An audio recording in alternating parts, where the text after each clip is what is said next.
क्या हुआ, जिस पति का अंतिम संस्कार 7 साल पहले किया था वही पति डीएम बनकर घर लौटा तो पत्नी ने पहचानने से इनकार कर दिया। उसके बाद डीएम साहब ने जो किया उसे सुनकर आप सभी दंग रह जाओगे। दोस्तों, आखिर इस घटना के पीछे क्या सच्चाई है, आज इस वीडियो में मैं आपको बताऊंगा। इस सच्ची घटना के सबूत भी मैं आपको इस वीडियो में दूंगा। लेकिन इस वीडियो को शुरू करने से पहले आप सभी इस सच्ची घटना को लाइक कर दीजिए और कमेंट बॉक्स में भारत माता की जय अवश्य ही लिखिए। दोस्तों, दरअसल यह घटना घटी थी साल 2012 में छत्तीसगढ़ के एक छोटे से गांव में। दोस्तों, उस गांव में आनंद नाम का एक लड़का रहता था। आनंद की ज़िंदगी ने आनंद को बहुत सबक सिखाए थे और एक सबक ऐसा सिखाया था कि उससे आनंद की ज़िंदगी बदल गई थी। दरअसल आनंद 21 वर्ष का था और आनंद एक फैक्ट्री में मजदूरी का काम करता था। आनंद की शादी शिवानी नाम की एक सुकन्या से हुई थी। लेकिन दोस्तों, वह कहते हैं ना कि जोड़ियां हमेशा ऊपर से बनकर आती है, लेकिन कुछ फैसले जब इंसान खुद से ले लेता है तो कई बार वह फैसले गलत भी साबित हो जाते हैं।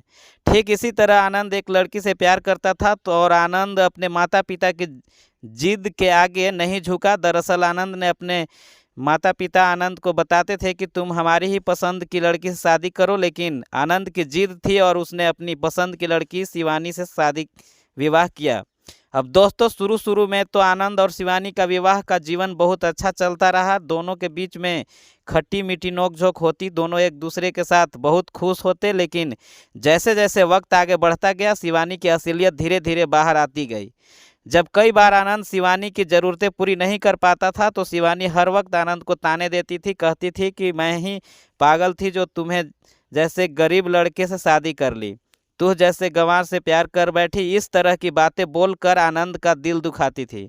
जब आनंद बहुत उदास होता तो वह कई बार शिवानी को समझाता, लेकिन शिवानी नहीं मानती।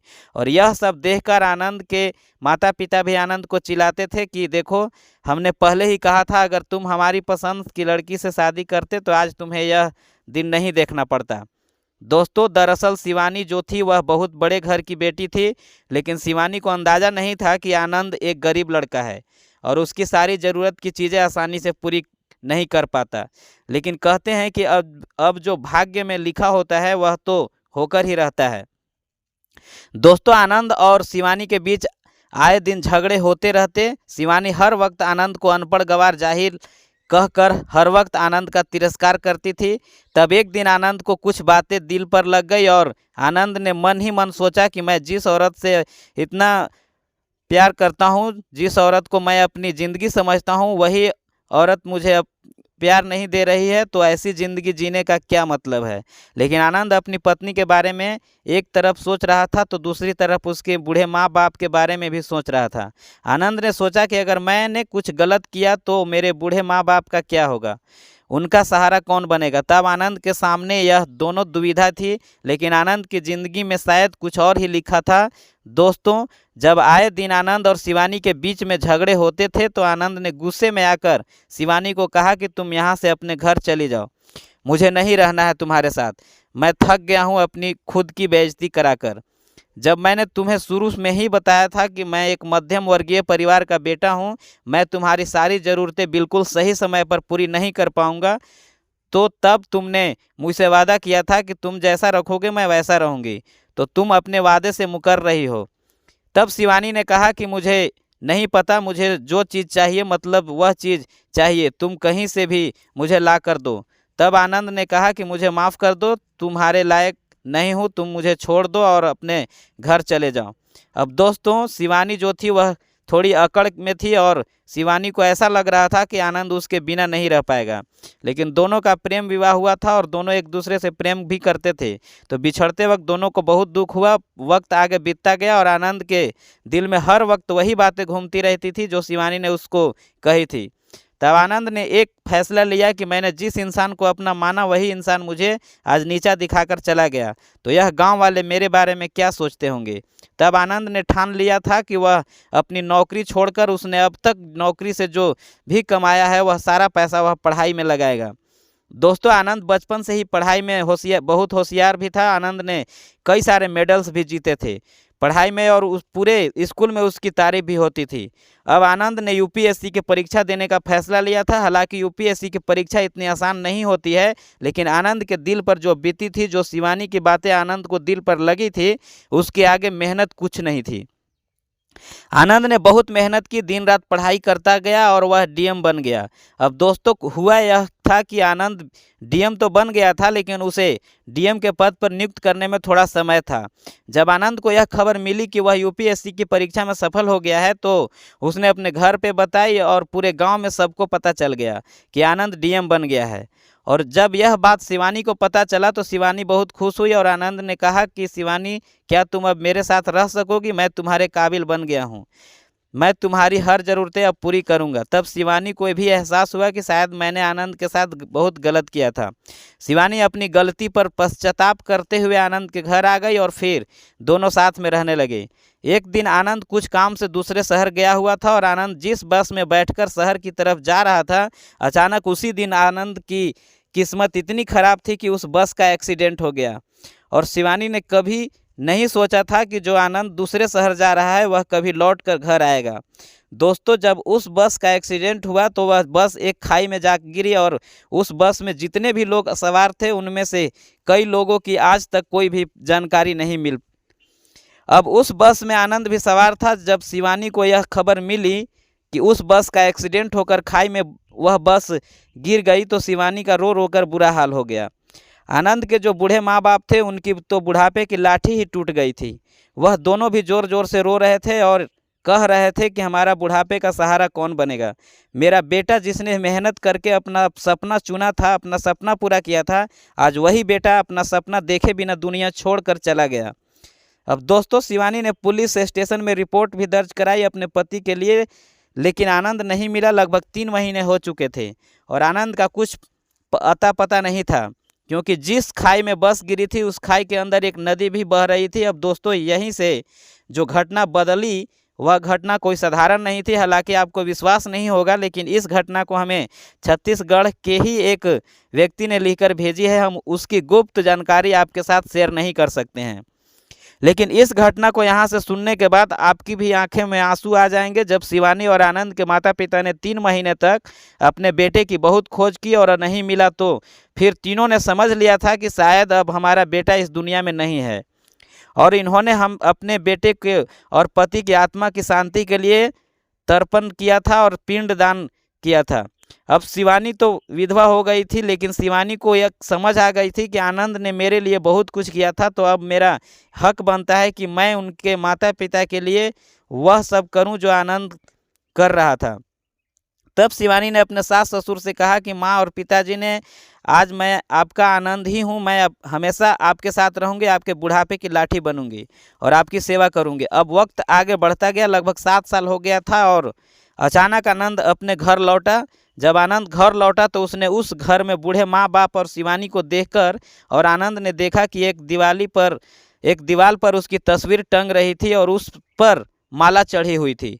जैसे ही आनंद घर के द्वार पर पहुंचा और उसने घर में देखा तो शिवानी ने अचानक आनंद को देखा तो वह कहने लगा कि ऐ तुम कौन हो और मेरे घर की दहलीज पर कैसे आए हो? तब आनंद ने कहा कि शिवानी, मैं तुम्हारा पति, तुम्हारा वही आनंद जिससे तुम प्रेम करती थी। वह वहीं पर बूढ़े माँ बाप भी बैठे हुए थे और उन्हें देखने में थोड़ी सी दिक्कत होती थी। जब शिवानी ने बताया कि माँ पिताजी, लगता है कि कोई आनंद का बेहरूपिया आया है, वह आनंद की तरह ही दिखता है, तब माँ पिताजी ने कहा कि अरे ऐसा कैसे हो सकता है? हमारे बेटे को मरे हुए लगभग 12 साल हो गए हैं और अचानक वह कहाँ से लौट कर आएगा? तब आनंद ने शिवानी और उसके माता पिता को यह एहसास दिलाया कि आपका वही आनंद हूँ जिसने पढ़ाई लिखाई करके मेहनत करके डीएम की उपाधि प्राप्त की थी। मैं वही आनंद हूँ जिसने शिवानी, जिसे तुम हर रोज़ जलील करती थी, अनपढ़ जाहिल गवार कहती थी। पिताजी, मैं आपका वही आनंद हूँ जिसने आपकी पसंद की लड़की से शादी नहीं की थी और अपनी मर्जी की चलाई थी। अब यह सारी बात सुनकर शिवानी और आनंद के पिता को यह तो यकीन हो गया था कि यह हमारा ही वही बेटा है। तब शिवानी ने आनंद को गले लगाया और वह रोने लगी और आनंद भी रोता हुआ अपने बूढ़े माँ बाप के पास गया और उन्हें गले लगाया और कहा कि मैं जिंदा हूँ, मैं बहुत कुछ इस दुनिया में देख कर आया हूँ, यहाँ पर क्या होता है और क्या नहीं होता है। जब शिवानी और आनंद के माता पिता ने आनंद से पूछा कि आखिर तुम 12 साल बाद कैसे लौटे, तुम इतने साल कहाँ थे, तब आनंद ने सच्चाई बताई थी। आनंद ने बताया कि पिताजी, जब मैं दूसरे शहर जा रहा था तब मैं बस स्टैंड पर पहुंचा था तो बस में बैठने से बच गया था, लेकिन जब उस बस का एक्सीडेंट हुआ था तब मैं उसके अंदर नहीं बैठा था। अब यह बात सुनते ही वह शौक हो गए। तब आनंद ने सब कुछ बताया कि पिताजी ने उस बस में नहीं बैठा था, मेरे पास में दूसरी बस में एक साधु महाराज बैठे थे और वह साधु महाराज बड़े ही चमत्कारी थे। उन साधु महाराज ने जब मेरा हाथ देखा तो उन साधु महाराज ने बताया कि बेटा, तुम अपने माता पिता के इकलौते बेटे हो। तुम्हारे माता पिता बहुत बुजुर्ग हैं और तुम्हारी एक पत्नी भी है जो तुम्हें हर वक्त जलील करती रहती है। जब साधु महाराज ने मुझे यह बताया तो मैं भी चौंक गया और उन साधु महाराज से पूछा कि आपको कैसे पता। तब वह साधु महाराज बोले कि बेटा, मैं वह इंसान हूँ जो सबका भविष्य देख भी सकता हूँ, बता भी सकता हूँ और सबका भूतकाल भी बता सकता हूँ। तब उन साधु महाराज ने आनंद से कहा कि क्या तुम्हें अपना भविष्य देखना चाहते हो, तुम कहाँ रहोगे और क्या करोगे। तब उन साधु महाराज ने आनंद के सिर पर हाथ रखा और जैसे ही हाथ रखा तो आनंद उन साधु महाराज के पीछे पीछे चलता गया और लगभग 12 साल तक वह आनंद उन साधु महाराज का चेला बन गया। अब दोस्तों, यह घटना थी या चमत्कार था, यह तो आनंद ही जानता था, लेकिन आपकी क्या राय है? क्या वह साधु महाराज कोई साधारण साधु थे या साक्षात भगवान थे? दोस्तों, जब आनंद ने यह सब बात अपने माता पिता और शिवानी को बताया तो उन्हें यकीन नहीं हुआ, लेकिन आनंद आखिर करता भी तो क्या, क्योंकि उसकी इस बात पर कोई भी यकीन नहीं करेगा। तब उसके माता पिता और पत्नी ने पूछा कि अगर तुम उन साधु महाराज के साथ गए थे तो तुमने 12 साल तक क्या किया? तब आनंद ने बताया कि मैं जब उन बाबा के पीछे गया तो उन बाबा की भक्ति में खो गया, क्योंकि वह बाबा कोई साधारण बाबा नहीं थे, बहुत चमत्कारी थे और मैं इस तरह से उन बाबा से घुल मिल गया कि मैं फिर मोह माया से दूर हो गया था। उन साधु महाराज ने मेरी दिमागी हालत बदल दी थी। उन्होंने मुझे यह यकीन दिलाया था कि इस दुनिया में कोई भी रिश्ता सच्चा नहीं है, कोई भी इंसान सच्चा नहीं है, सबकी अपनी अपनी मोह माया है और सबका अपना अपना स्वार्थ है। यह सब बातें मुझे जब उन बाबा ने सिखाई तब मैं उन बाबा की बातों में आता गया और उनके पीछे चला गया। तब आनंद के माता पिता और शिवानी ने बताया कि आखिर जब तुम्हें वह बाबा अपने साथ लेकर गए तो तुम आज 12 साल बाद यहाँ कैसे लौटे और तुम्हें क्या हमारे घर का पता मालूम था? 12 साल तक तुम किस दुनिया में रहे, तुमने क्या किया, यह सब हमें बताओ। तब आनंद ने बताया कि माँ और पिताजी, मैं 12 साल तक उन साधु महाराज के साथ एक जंगल में रहा और वह साधु महाराज घोर तपस्या करते थे और मैं हमेशा उनकी सेवा करता था और वहाँ पर मैं सिर्फ अकेला नहीं रहता था, मेरे जैसे बहुत सारे उन महाराज जी के चेले थे। तब माता पिता ने पूछा कि 12 साल बाद तुम्हें हमारी याद कैसे आई? तब आनंद ने बताया कि माँ और पिताजी, मुझे उन साधु महाराज ने बोला था कि तुम मुझे सिर्फ 12 साल दो, मैं तुम्हारी ज़िंदगी बदल दूंगा। अब उस वक्त मेरे पास और कोई विकल्प नहीं था, क्योंकि उन साधु महाराज ने मुझे कुछ ऐसा प्रसाद खिलाया था कि उस प्रसाद के खाते ही मैं उनके पीछे पीछे चलने लगा और उनकी दुनिया में ही गुम हो गया था। अब यह सब बात का शिवानी और उनके माता पिता को भरोसा नहीं हो रहा था, लेकिन आनंद यह सब बात रोते रोते बता रहा था। तब जब आनंद वापस घर लौटा तो शिवानी ने कहा कि तुम्हें पता है, तुमने यूपीएससी की परीक्षा क्लियर कर दी थी, तुम्हें डीएम का पद मिलने वाला था, तुम दूसरे शहर में जा रहे थे, उस सब का क्या हुआ? तब आनंद ने कहा कि शिवानी, मुझे नहीं पता, मुझे मेरी किस्मत मेरी ज़िंदगी कहाँ लेकर गई थी, मैं कहाँ था, मैं क्या कर रहा था, मैं कौन था, मुझे कुछ नहीं पता। मैंने 12 साल अपना जीवन सिर्फ एक सन्यासी के रूप में बिताया। जैसे एक सन्यासी रहता है उसी तरह मैंने अपना जीवन बिताया। जंगलों में नदी का पानी पीता था, फल खाता था और उन साधु महाराज की सेवा करता था।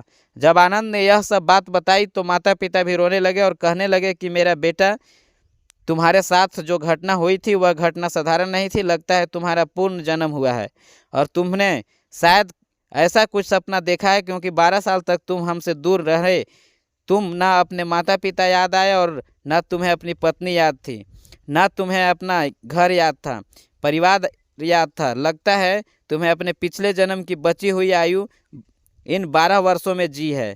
शायद इसलिए कहते हैं कि पूर्व जन्म की घटनाएं हमेशा सच्ची होती है। हमारा जो पुराना जन्म होता है और उस जन्म में हमारा जो बकाया रहता है वह हमें इस जन्म में चुकाना ही पड़ता है। तब आनंद के माता पिता ने आनंद को बताया कि शायद तुम्हारी आयु 12 वर्ष की बची होगी। तभी तुम उस आयु को जीने गए थे। अब यह घटना क्या थी, क्यों थी और कैसे थी, यह तो सिर्फ आनंद ही जानता था। तब आनंद अपने माता पिता की बात को टाल भी नहीं सकता था, क्योंकि उसके माता पिता बड़े ही अनुभवी थे। तब शायद आनंद ने भी यही सोचा कि हो सकता है कि शायद मैं अपने पूर्ण जन्म का कर्ज चुकाने गया हूँ। तब यह सब घटना सुनने के बाद शिवानी तो फूट फूट कर रोने लगी और आनंद के माता पिता भी रोने लगे।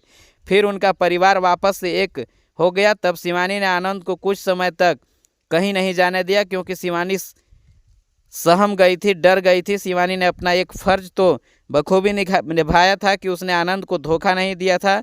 हालांकि वह आनंद को हमेशा तिरस्कार करती थी, उसका सम्मान नहीं करती थी, उसे अपशब्द बोलती थी, लेकिन शिवानी धोखेबाज नहीं थी और आनंद को यह पता चल गया था। उसके बाद वक्त धीरे धीरे आगे बढ़ता गया और उनका परिवार वापस एक हो गया। आनंद फिर से फैक्ट्री में काम करने लग गया था, क्योंकि शिवानी ने कह दिया था कि तुम हमसे दूर नहीं जाओगे और ना ही हमारे इस गांव को छोड़कर हमसे अलग होंगे। तब आनंद ने शिवानी की वह बात मान ली और फिर उनका जीवन एक नए अध्याय के साथ शुरू हुआ। तो दोस्तों, आप सबको यह घटना कैसी लगी, आप कमेंट बॉक्स में हमें अवश्य बताएं। और अगर आपने अभी तक हमारे चैनल को सब्सक्राइब नहीं किए हैं तो हमारे चैनल को सब्सक्राइब अवश्य कर देना और हमसे अभी जुड़ जाना, सब्सक्राइब अवश्य कर देना और हमसे अभी जुड़ जाना, और नई वीडियो आप तक ऐसे ही पहुंचाते रहेंगे।